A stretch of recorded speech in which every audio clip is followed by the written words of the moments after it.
Les gens, quand ils paniquent, ils ont deux réactions. On va dire, c'est comme tu sais, les gens qui sont accros au jeu. Tu vois, quand ils perdent, ils veulent rejouer. Bah, les gens qui paniquent dans ce genre de marché, ils perdent, ils veulent rejouer aussi, tu vois. Ils veulent souvent, ouais, ce qu'on appelle les revenge trades. C'est-à-dire qu'ils ont perdu une position, ils la relancent direct après. Pour vouloir gagner. Et ça, tu le vois ça sur les graphiques, tu le vois tout de suite. Enfin, avec les chiffres, tu vois tout de suite que les gens, ils prennent grâce à différents indicateurs et grâce à différentes informations, tu revois tout de suite que les gens, en fait, ils perdent un trade, ils les relancent direct après pour gagner, tu vois. Mais on sait, ils vont pas gagner. Mais en gros, ils veulent gagner. Et ça, c'est beaucoup les jeunes amateurs de crypto-monnaies et les jeunes amateurs de trading de crypto-monnaies qui font cette erreur-là. Mais en général, quand cette erreur-là arrive, ça crée ce qu'on appelle un short squeeze ou un long squeeze. Et ça fait que faire chuter le marché d'un coup. C'est là tu vois des grandes mèches rouges, des grandes mèches vertes qui font que d'exploser.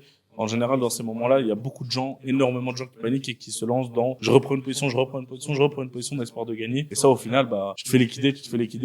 Sauf que là, on parle d'une personne. Maintenant, si tu prends 1 million de personnes qui se font liquider et ainsi de suite, bah, ça fait énormément d'argent qui rentre dans la